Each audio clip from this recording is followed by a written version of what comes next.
Happy Holi, Holi की हार्दिक शुभकामनाएं। अर्थात 13 मार्च 2025 को रात के समय 11:26 से 12:30, जिसकी अवधि 1 घंटा 4 मिनट है, इसमें ही होलिका दहन करनी चाहिए, क्योंकि भद्रा का पक्ष 6:57 से 8:14, भद्रा का मुख 8:14 संध्या को 10:22 तक है। प्रदोष के दौरान होलिका दहन भद्रा के साथ पूर्णिमा तिथि प्रारंभ कब हो रही है? 13 मार्च 2025 को 10:35 सुबह तो पूर्णिमा तिथि प्रारंभ हो रही है और पूर्णिमा तिथि समाप्त हो रही है 14 मार्च 2025 को 12:23 दोपहर में। अर्थात अब 14 मार्च को धुलंडी और रंग खेलने का समय भी आप सबको ज्ञात होने के लिए बताया जा रहा है कि 12:23 के पश्चात ही धुलंडी करना चाहिए। यह संवत्सर जब समाप्त होता है तभी हमें उत्साह और रंगों से नए संवत्सर का शुभारंभ करना चाहिए। इसके विषय में अन्य बहुत सारी कथाएं आती हैं। अब हम होलिका दहन के विषय में कुछ छोटी सूक्ष्म जानकारी देने का प्रयत्न करेंगे। 25 होलिका दहन। हिंदू धर्म ग्रंथों के अनुसार होलिका दहन, जिसे होलिका और छोटी होली के नाम से जाना जाता है, इसको सूर्यास्त के पश्चात प्रदोष के समय जब पूर्णिमा तिथि व्याप्त हो उस समय करना चाहिए। भद्रा जो पूर्णिमा तिथि के पूर्वार्ध में व्याप्त होती है, उसी के समय पूजा और होलिका दहन बिल्कुल भी नहीं करना चाहिए। सभी शुभ कार्य भद्रा में वर्जित माने गए हैं। हिंदू धर्म ग्रंथों में भद्रा को अशुभ माना गया है। होलिका दहन के मुहूर्त के लिए निम्नलिखित बातों का ध्यान रखनी चाहिए। भद्रा रहित प्रदोष व्यापनी पूर्णिमा तिथि हो, होलिका दहन के लिए उत्तम मानी जाती है। यदि भद्रा रहित प्रदोष व्यापनी पूर्णिमा का अभाव हो परंतु भद्रा मध्यरात्रि में से पहले ही समाप्त हो जाए तो प्रदोष के पश्चात जब भद्रा समाप्त हो तब होलिका दहन करना चाहिए। यदि भद्रा मध्यरात्रि तक व्याप्त हो तो ऐसी परिस्थिति में भद्रा के पुंक्ष के दौरान होलिका दहन किया जाता है, परंतु भद्रा मुख में होलिका का दहन कदाचित तथा कभी भी भूल कर भी नहीं करना चाहिए। धर्म सिंधु में भी इस मान्यता का समर्थन किया गया है।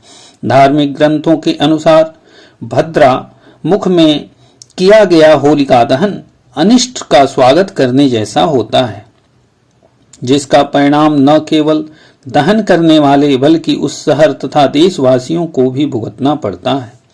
किसी साल भद्रा पक्ष प्रदोष के बाद और मध्यरात्रि के बीच व्याप्त ही नहीं होती तो ऐसी परिस्थिति में प्रदोष के समय होलिका दहन किया जा सकता है। कभी दुर्लभ परिस्थिति में यदि प्रदोष और भद्रा पक्ष दोनों में ही होलिका दहन संभव न हो तो प्रदोष के पश्चात होलिका दहन करनी चाहिए। मुहूर्त किसी त्योहार के मुहूर्त से ज्यादा महत्वपूर्ण और आवश्यक है। यदि किसी अन्य त्योहार की पूजा उपयुक्त समय पर न की जाए तो मात्र पूजा के लाभ से वंचित होना पड़ेगा, परंतु होलिका दहन का पूजा अगर अनुपयुक्त समय पर हो जाए तो यह दुर्भाग्य और पीड़ा देने वाला होता है, क्योंकि यह संवत्सर का अंत तथा नए संवत्सर का प्रारंभ होता है। इस पृष्ठ पर दिया गया मुहूर्त शास्त्र के अनुसार निर्धारित है। हम होलिका दहन के श्रेष्ठ मुहूर्त को प्रदान कराते हैं और आप सब मुहूर्त भद्रा मुख त्याग करके निर्धारित समय पर भद्रा का दहन सर्वसम्मति से वर्जित होता है। होलिका दहन के साथ साथ इस पृष्ठ पर भद्रा मुख और भद्रा पक्ष का समय भी दिया गया है, जिससे भद्रा मुख में होलिका दहन से बचा जा सके और भद्रा पक्ष और प्रदोष से पहले मध्यरात्रि के पश्चात व्याप्त हो उसे होलिका दहन के लिए नहीं किया जा सकता, क्योंकि होलिका दहन का मुहूर्त सूर्यास्त और मध्यरात्रि के बीच ही निर्धारित किया जाता है।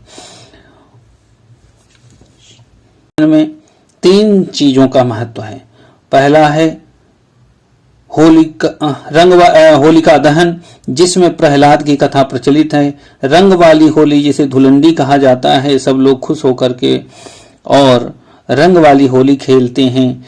और इसमें हिरण्यकश्यप के विषय में कहा गया है कि हिरण्यकश्यप जब अपनी पत्नी कयाधु को छोड़ करके जब तपस्या करने गए तो किस प्रकार से संगत का असर होता है उसके विषय में वर्णन आता है।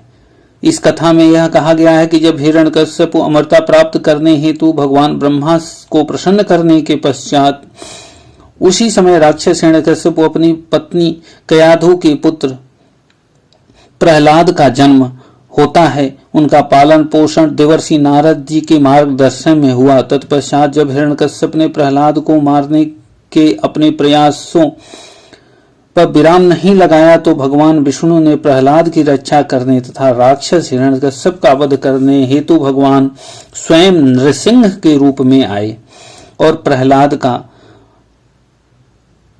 रक्षा किए और हिरण्यकश्यप का वध कर दिए। भगवान विष्णु ने प्रहलाद की रक्षा करने तथा राक्षस हिरण्यकश्यप का वध करने हेतु भगवान नरसिंह रूप में पृथ्वी पर अवतार लेते हैं। इसी प्रकार से कहा जाता है कि जब हिरण्यकश्यप एक बार अपनी बहन होलिका से हिरण्यकश्यप ने कहा कि हे बहन, तुम मेरे इस बच्चे जो मेरा आदेश नहीं मान रहा है इसको लेकर के तुम अग्नि में बैठ जाओ, तुम्हें तो आशीर्वाद प्राप्त है और तुम जलोगी नहीं, तुम्हारे पास ऐसा साल है, उस साल को ओढ़ लेना और प्रहलाद जल जाएगा, तुम बच जाओगी। लेकिन परमात्मा की कृपा ऐसी हुई कि वह साल वह प्रहलाद के ऊपर आकर के चारों तरफ से लिपट गया और होलिका के ऊपर से निकल जाने के कारण होलिका का दहन हो गया। होलिका मर गई और होलिका दहन तभी से मनाया जाता है। कहा जाता है कि यह बुराई पे अच्छाई की जीत है, इसीलिए लोग दूसरे दिन उसी धूल से अपने माथे पे लगाते हैं। वही ज्ञान, वही शक्ति जो प्रहलाद को परमात्मा ने दिया वह हमें भी प्राप्त हो। वर्ष 2025 का होलिका पर्व आप सबके जीवन में खुशहाली, रंग बिरंगा और आनंददायक हो, ऐसी कामना करते हैं। आप सबको होलिका की पुनः पुनः बहुत बहुत हार्दिक शुभकामनाएं।